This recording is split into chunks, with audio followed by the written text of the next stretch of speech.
jy kan nie die ou wat nou sy eerste gebore, sy vlekkelose lam of daai perfekte lammetjie wat hy bring op die eerstelinge oes.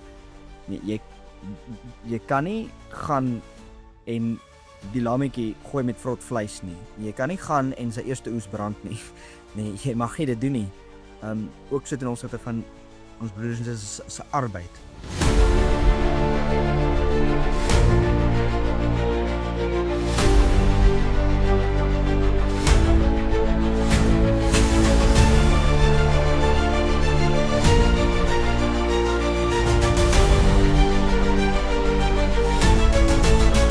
Goeiedag aan al ons luisteraars en almal wat ook hier inskakel om saam ons volgende episode van On die Woord te kyk.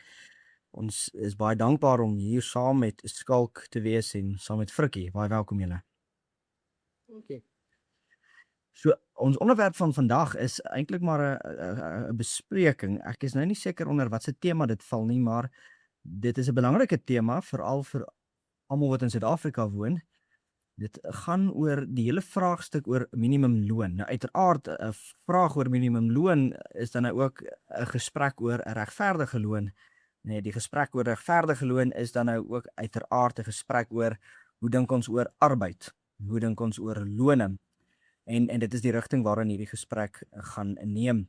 En daarbey val ons sommer weg met eintlik die heel eerste baie belangrike vraag, 'n normatiewe vraag, 'n beginselvraag. En dit is om uiteindelik na al hierdie dinge, soos minimumloon, soos regverdige loon, uit te kom by die bron of by die kern. En dit is die eerste vraag: wat is arbeid volgens die skrif? En ek gee dit graag oor aan julle twee. Arbeid volgens die skrif. Ek het gou gaan soek want ek kan nou nie presiese vers onthou waar dit is nie, maar dis lyk my in Lukas 10 vers 7. Ek gaan vir ons lees. Dis die woorde van ons Here Jesus. Bly in dieselfde huis terwyl jy eet en drink wat hulle aanbied, en dan die arbeider is sy loon werd. En dan word dit ook vir ons in Timoteus weer herhaal, in 1 Timoteus 5 vers 18. So die idee van die arbeider is sy loon werd is nogal interessant, want daarmee sê dit dat verskillende arbeid lewer verskillende lone. So die arbeid wat jy bied bepaal jou inkomste. Wat ook dan natuurlik sosialisme en kommunisme meer wegdoen, want almal verdien nie die ewe hoeveelheid nie. Sekere mense se arbeid wat hulle bied is van meer waarde as ander, maar daarbey gesê is die arbeid van alle mense nie van min waarde nie. Bedoelende dat die arbeid van elke mens is nodig en is goed. Byvoorbeeld die ou wat die strate skoon hou, sy arbeid is net so goed soos die ou wat 'n chirurg is.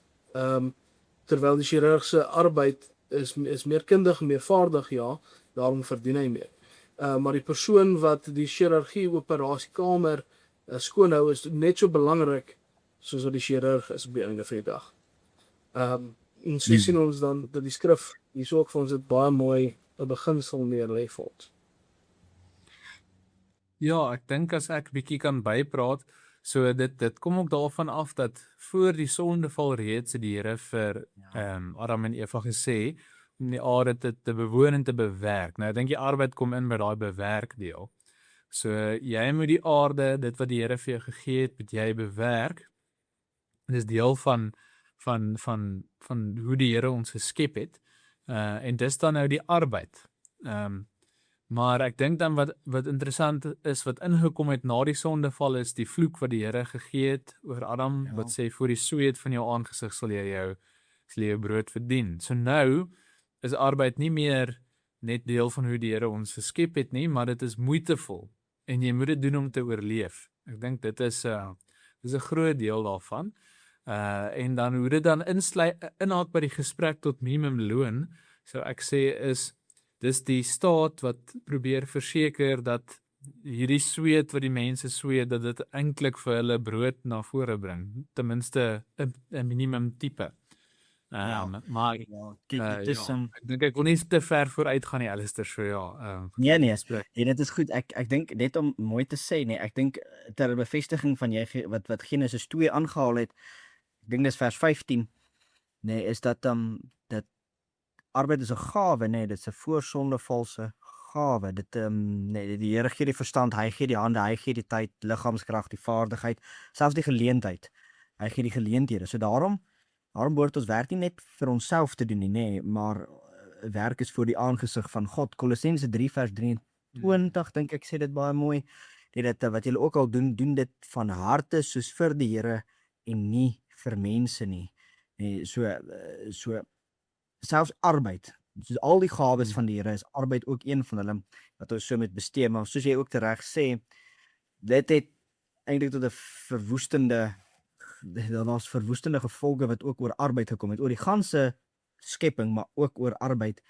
En die feit dat die Here nie sê, goed, hy gaan nou arbeid instel en dan gaan dit moeilik wees nie. Nee, die arbeid wat jy geken het, soos jy reg sê, gaan nou moeiliker word, nê. Nee, dit gaan nou frustrerend raak, dit gaan nou soms onregverdig voel.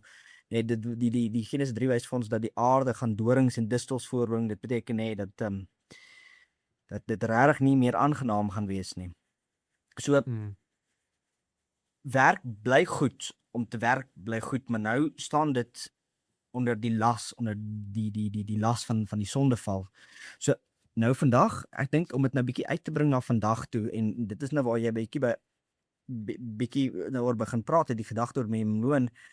Ons sien vandag dinge soos uitbuiting, luiheid, nee, daar's gedeeltes wat Skalk nou gelees het wat uitkom by luiheid, 'n gedeelte wat in die Bybel ook sê, nee, maar as iemand nie werk nie, nee, dan kan hy nie brood eet nie. Nee, dan is daar gedeeltes soos gierigheid. Gierigheid sien ons byvoorbeeld veral in die oortreding van die 4de gebod, waar jy nie volstaan daarin dat die Here genoegsaam sorg in 6 dae nie. Nou goed, uiteraard is dit nie net persoonlik nie, nee. Hoekom ek dit sê is dat die gebooie het uit persoonlike vlakke, huislike vlakke, kerklike vlakke, gemeenskapsvlakke en groter burgerlike vlakke. Bedoelende, nee, die feit dat nee, al die gesinne, nee, almal nou op Sondag werk, gaan oorspoel tot in die burgerlike lewe, dat die burgerlike lewe nou hier rondom gevorm is, nee, dat jy dalk regtig as gesin gedruk word om nou te sê, maar goed, ek moet gaan met hierdie burgerlike ding, want ek kan nie oorleef as ek 'n dag mis of 'n dag wegbly nie. Nee, so jy die sonde waar sonde, nee, die gevolg is groter as net jou eie persoon. Daarbey kan mense ook later episode doen, daarom die noodsaak dat Christus koningsheerskappy oor elke terrein moet hê. Maar nou net gou oor, so jy het nou die gierigheid, ekskuus, ek wil daaroor sê die onregverdige salaris, jy het magsmisbruik, jy het 'n gesindheid wat mense net as handlangers of arbeid of koste sien, nee, dit is die onverpersoonliking van iemand in die arbeid. Die sonde maak dit ons maklik vergeet dat elke werker ook 'n mens is wat geskape is na die beeld van God. En die hele gesprek oor minimumloon wil ek nou vir julle teruggooi, nê. Waaroor gaan minimumloon en waarom kan ons sê is minimumloon, alhoewel dit 'n wetlike loon is, of dit word deur die wet geken en is wettiglik in die land, waarom is dit nie genoeg as 'n Christelike beginsel nie? So, ekskuus, Skalk, jy kan begin as jy wil, maar ek kan ook. Nee, jy kan gaan vir ek probeer nog my gedagtes agter mekaar kry. Ja, okay, so ek dink die idee van al die verse wat Skalk aan die begin gelees het, is dat en Alistair, jy het dit ook mooi, jy het dit 'n mooi naam gegee, regverdige loon, is dat dit moet ons doel wees, nê? Ons doelwit as iemand, as gemeenskap, wat gebou is uit Christelike waardes uit, of wat 'n gemeenskap van Christene is, ons moet nie 'n minimumloon hê nie, ons moet 'n regverdige loon hê. En dit lyk verskillend op verskillende plekke en verskillende omstandighede. So ek dink 'n baie goeie voorbeeld wat ek teëgekom het in my eie bediening, toe ek nog op Venterstad was, is 'n boer kan nou nie bekostig meer om baie plaaswerkers te onderhou nie, want hy moet al die plaaswerkers minimum loon betaal. Nou dit klink snaaks, maar in die verlede kon jy vir jou plaaswerkers middele op die plaas gegee het. Jy kon vir hulle vleis gegee het, verblyf gegee het, melk gegee het, wat ook al jou plaas geproduseer het en dan het jy vir hulle geld gegee vir die res. Nou daai geld was minder as minimumloon, maar hulle het finansiële minimumloon, maar hulle loon was regverdig want hulle kon lewe en hulle kon vir hulle familie sorg met die vleis en met die verblyf ensovoorts. Maar nou kan 'n boer net bekostig om 'n of 2 gesinne te onderhou, want elkeen wat vir hom werk moet daai sekere finansiële minimumloon kry.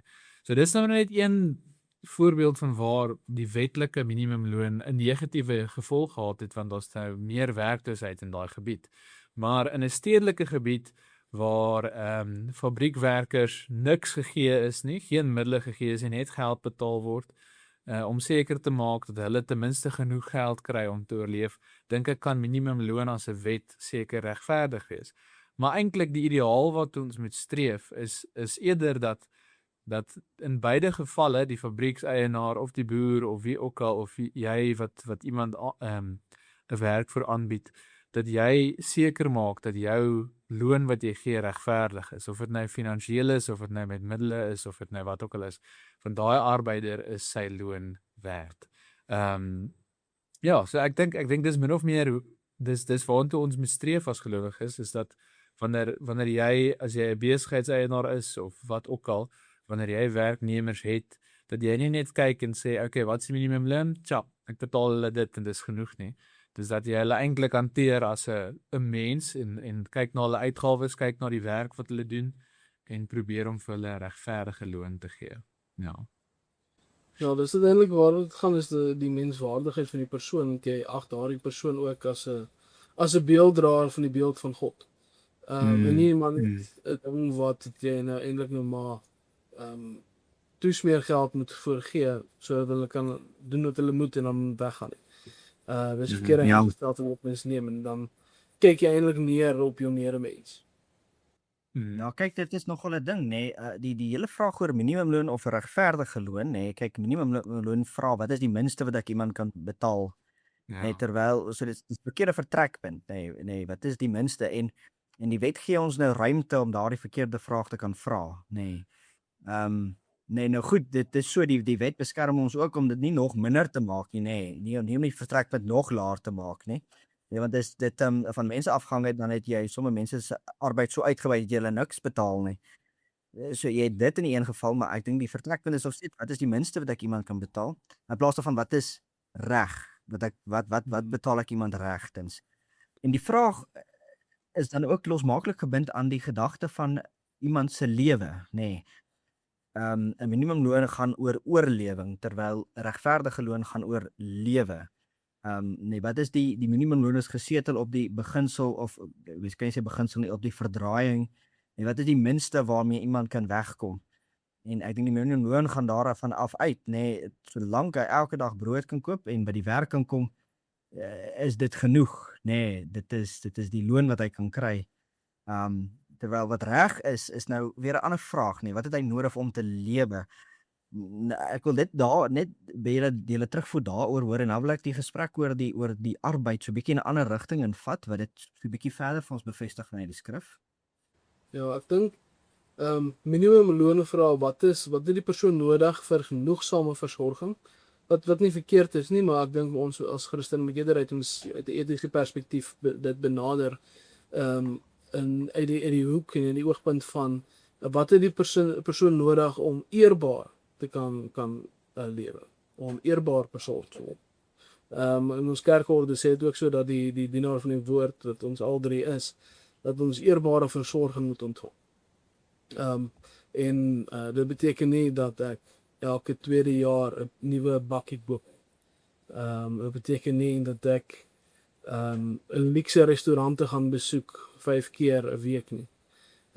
Dit beteken dat jy eerbaar versorg word. Dit beteken dat jy vir jou familie kan sorg. En so moet ons dit nie net toesien aan die predikante nie, maar moet dit toegesien word as ons werklik as ons Christelike besigheidseienaars is en werkgewers is, moet ons toesien dat ons dit vir ander mense ook bied. Want hulle is ons broers en susters, hulle is ons naaste. Mhm. Ja, nee, dit Ja. is so. Frikkie, jy van jou kant af? Ja, ek dink ek verstaan hoekom 'n staat 'n minimumloon sal insit. Ja. Want hulle probeer hulle landsburgers beskerm teen sondige mense, sondige werkgewers. Maar ek dink Alistair is heeltemal reg en skalk ook dit het ons gelaat met die gemiddelde mens met 'n onderliggende ingesteldheid van ja, ek moet maar net dis al wat hierdie ou vir my werd is.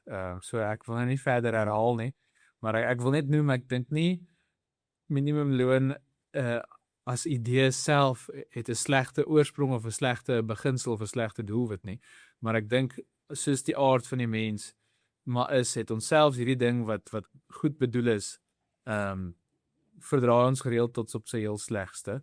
En soos ek ook uitgewys het, dit is nie in alle omstandighede die beste nie, maar 'n staat kan net doen wat hy kan doen. Wetgewing gaan altyd meer ideaal wees in sekere gebiede en minder ideaal in ander gebiede. Ja. Ja. Ja, so dit is nou nogal 'n ding, né, as ons nou kom by die bekende Romeine 12. Moet ek sê bekende is jy kry nogal deurlopend in die res van die skrif na die sondeval hoe dinge behoort te wees. Maar buite hoe dit behoort te wees, kry jy ook die feit dat soos voor die sondeval alles ondergeskik was aan die koningsheerskappy van die Here, is dit so ook wat dit nou moet wees. Dit is maar nou het ons sonde hier in die mengsel. Maar nou selfs dit word ons opgeroep om die ou mens uit te trek en die nuwe mens aan te trek.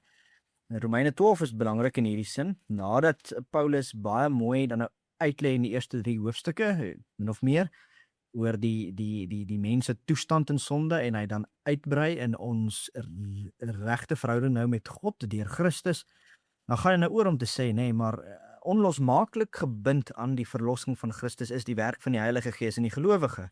Nee, die lewe van die dankbaarheid en ons lewe voor die aangesig van die Here, en daarby sluit hy dan aan, begin hy dadelik som in Romeine 12 vers 1 deur te sê, ek vermaan julle dan broeders by die ontferminge van God, dat julle julle liggame stel as 'n lewende, heilige en aan God welgevallige offer. Ons liggame moet 'n offer wees aan die Here.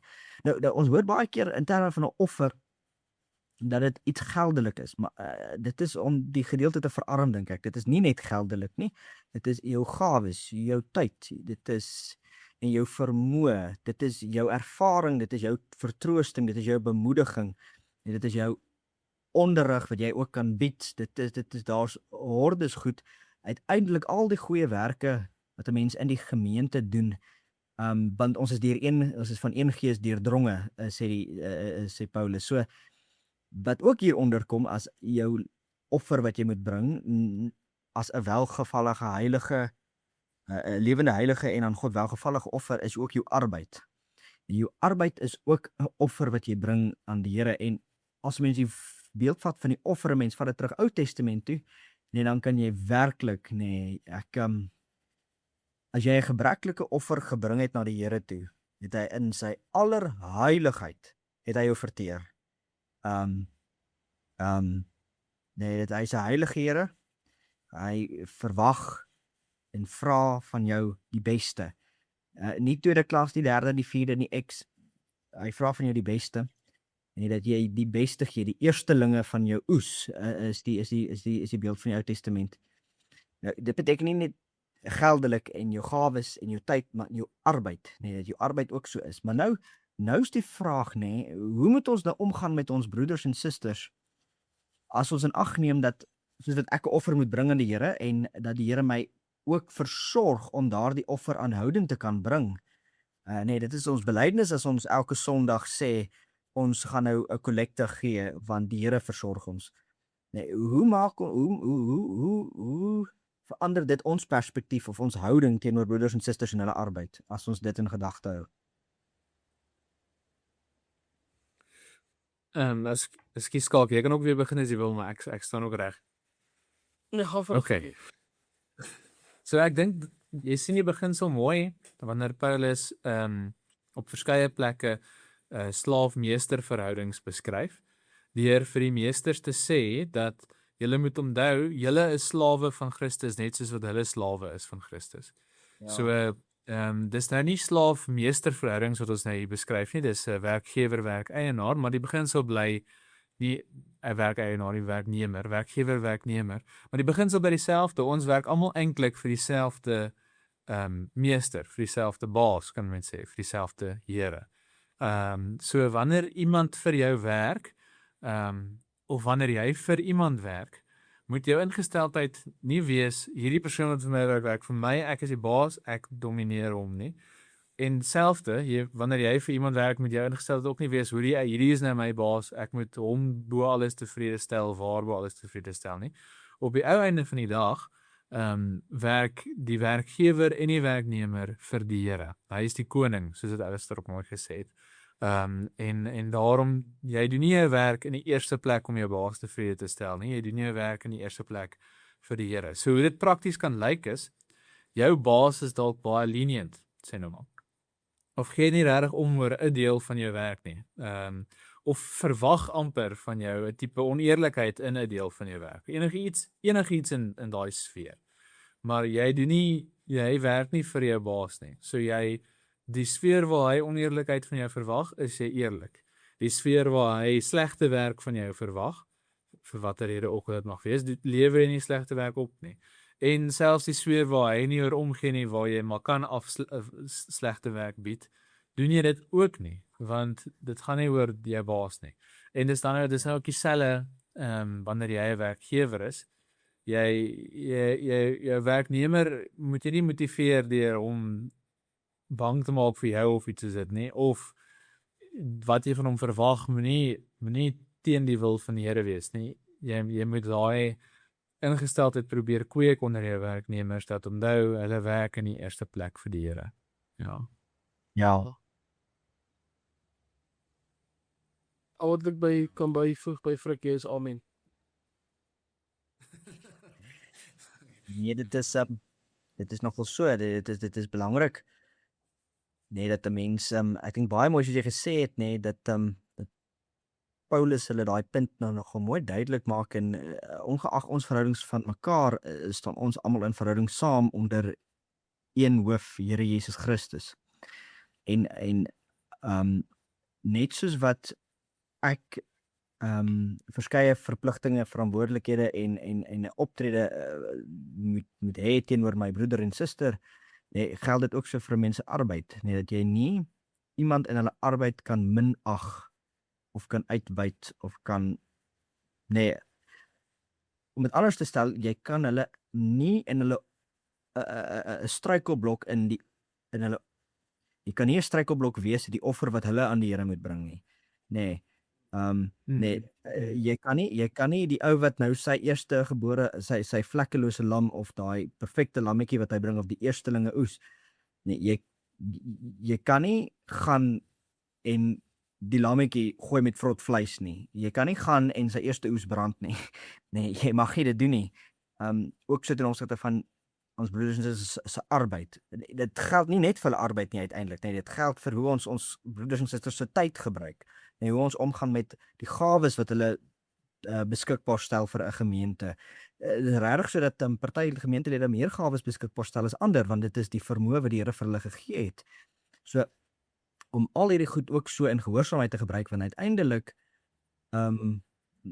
ek wat 'n struikelblok is vir iemand, nee, bring oneer aan die Here, en ek het daartoe bygedra, nee, ek lewer bydra daartoe. So ek dink om die gesprek nou so mooi af te rond is, nee, 'n belangrike ding dink ek om te vra werkgewers of enigiemand wat iemand so van tyd tot tyd aanstel vir arbeid is is 'n belangrike vraag, betaal ek so min soos wat ek kan of so regverdig as wat ek behoort? Nee, dit is dink ek 'n belangrike vraag. Ek dink 'n volgende vraag is, nee, gebruik ek iemand se nood tot my voordeel? Nee, hulle nood aan brood of aan kos, gebruik ek dit dan tot my voordeel? Nee, gebruik ek hulle ellende tot my voordeel of is ek regtig daar om hulle te wil help? Nee, kan ek hierdie persoon met waardigheid hanteer en kan hy lewe uit dit wat ek betaal? Nee, erken ek dat sy arbeid voor God gedoen word? Nee, kan ek dit erken dat hy ook voor die Here offer moet bring? En is my hantering van geld gevorm deur Christus of is my hantering van geld gevorm deur 'n tipe gierigheid, deur 'n tipe mamon? Ek dink dit is 'n belangrike vraag. Dit is waarmee ek wil afsluit. Ek weet nie of daarop van julle laaste gedagtes is nie. Ja, nee, ek dink dit is nodig om onsself daardie vraag te vra. En ons hoop uiteindelik dat hierdie beginsels ook nie net in die Christene se lewe posvat nie, maar ook in die land se bestuur van arbeid en arbeidsetiek, arbeidswette ook 'n inslag vind. Dit gaan oor om nie mekaar uit te buit nie, maar om mekaar regtig te ondersteun in die arbeid wat ons lewer. Ja. Nie vir mekaar nie, dit is 'n bysaak, maar uiteindelik arbeid wat ons lewer vir die Here. Ja. Ja. Nee, dit is baie goed. Skalk, Frikkie, baie dankie en vir al ons luisteraars, baie dankie dat julle ingeskakel het. Dit is 'n saak wat baie naby tref in die huis en daarom spoor ons elkeen aan om ook maar bidend met die Here se woord oop op julle skote daaroor na te dink, daaroor te bepeins en die Here se leiding te vra. En dan sien ons julle volgende keer vir ons volgende episode. Totsiens.